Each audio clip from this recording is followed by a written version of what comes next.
ഗവർണർമാരുടെ പട്ടിക പുറത്ത്. RN രവിയെ ബംഗാൾ ഗവർണറായി നിയമിച്ചു. കേരള ഗവർണർ രാജേന്ദ്ര വിശ്വനാഥ് അർലേക്കർക്ക് തമിഴ്നാടിന്റെ ചുമതല കൂടി നൽകി. തരൺജിത് സിംഗ് സന്ധു പുതിയ ഡൽഹി ലഫ്റ്റനന്റ് ഗവർണറായി, വിനയ് കുമാർ സക്സേനയെ ലഡാക്ക് ലഫ്റ്റനന്റ് ഗവർണറായി നിയമിച്ചു. സയ്യിദ് അത്ത അസ്നൈൻ പുതിയ ബീഹാർ ഗവർണറാകും. ആനന്ദ് ബോസിനും ആരിഫ് മുഹമ്മദ് ഖാനും പകരം ചുമതലയില്ല. റഷീദ് ബിൻ മുഹമ്മദ് ചേരുകയാണ് വിവരങ്ങളുമായി. റഷീദ്, ഇതിലിപ്പോൾ ഏറെ ശ്രദ്ധേയമാകുന്ന രണ്ട് കാര്യങ്ങൾ. ഒന്ന്, RN രവിക്ക് ബംഗാളിൻ്റെ ചുമതല നൽകുന്നു എന്ന് പറയുമ്പോൾ അത് രാഷ്ട്രീയമായി വലിയ ചർച്ചകൾക്ക് വഴിവെക്കുന്ന കാര്യങ്ങളിലൊന്നാണ്. കാരണം തമിഴ്നാട്ടിൽ ഗവർണറും സർക്കാരും തമ്മിലുള്ള വഴക്ക്, തർക്കം അത് നമ്മൾ ഒരുപാട് നാൾ കണ്ടതാണ്. ഒപ്പം തന്നെയാണ് നമ്മുടെ കേരള ഗവർണർക്ക് തമിഴ്നാടിൻ്റെ ചുമതല കൂടി നൽകുന്നു എന്നുള്ളത്.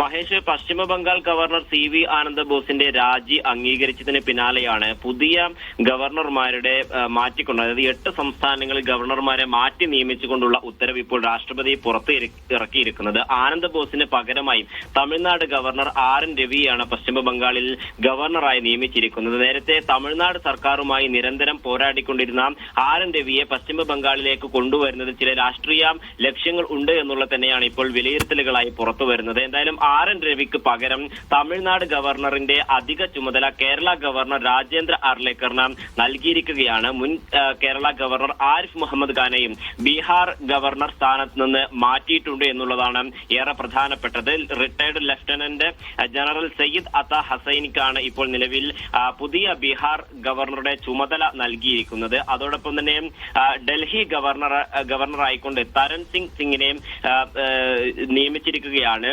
നിലവിൽ ഡൽഹി ഗവർണറായിരുന്ന വിനയ് കുമാർ സക്സേനയെ ലഡാക്ക് ഗവർണറായും മാറ്റിയിട്ടുണ്ട്, അത്തരത്തിൽ ചുമതല നൽകിയിട്ടുണ്ട്. അതോടൊപ്പം തെലങ്കാന ഗവർണർ ജിഷ്ണു ദേവ് വർമ്മയെ മഹാരാഷ്ട്ര ഗവർണറായും നന്ദകിഷോർ യാദവിനെ നാഗാലാൻഡ് ഗവർണറായും നിയമിക്കുകയും ചെയ്തിട്ടുണ്ട്. നേരത്തെ മഹേഷ് സൂചിപ്പിച്ചതുപോലെ തന്നെ ഈ നിയമനങ്ങളിൽ ഏറെ പ്രധാനപ്പെട്ടത് ഒന്ന്, ഇത്തരത്തിൽ RN രവിക്ക് തമിഴ്നാട് ഗവർണറായിരുന്ന RN രവിക്ക് ബംഗാളിന്റെ ചുമതല നൽകുന്നു. അതേസമയം ബംഗാളിൽ നിന്നും രാജിവെച്ചിട്ടുള്ള CV ആനന്ദ് ബോസിന് ഏതെങ്കിലും സംസ്ഥാനത്തിലേക്കുള്ള ചുമതല ഇതുവരെ നൽകിയിട്ടില്ല. മറ്റൊന്ന്, കേരളത്തിന്റെ ഗവർണറായിട്ടുള്ള രാജേന്ദ്ര അർലേക്കറിന് തമിഴ്നാടിന്റെ അധിക ചുമതല കൂടി നൽകുകയും ചെയ്തിട്ടുണ്ട്. അതേസമയം ബീഹാറിലെ ഗവർണർ ആയിട്ടുള്ള ആരിഫ് മുഹമ്മദ് ഖാനും നിലവിൽ ഇത്തരത്തിൽ ഏതെങ്കിലും സംസ്ഥാനത്തിലുള്ള ഒരു ചുമതല നൽകുകയും ചെയ്തിട്ടില്ല. എന്നാലും വിവിധ സംസ്ഥാനങ്ങൾ, പ്രത്യേകിച്ച് കേരളം, ബംഗാൾ, തമിഴ്നാട് എന്നീ സംസ്ഥാനങ്ങളിൽ നിയമസഭാ തെരഞ്ഞെടുപ്പ് നടക്കുന്ന ഘട്ടത്തിലാണ് ഇത്തരത്തിൽ ഗവർണർമാരെ മാറ്റിക്കൊണ്ടുള്ള, അതാണ് അതിൽ ഏറ്റവും വാലിഡ് ആയിട്ടുള്ള ഒരു പോയിന്റ്. നിയമസഭാ തെരഞ്ഞെടുപ്പ് നടക്കാനിരിക്കെയാണ് ഗവർണർമാരുടെ മാറ്റം എന്നുള്ളത്.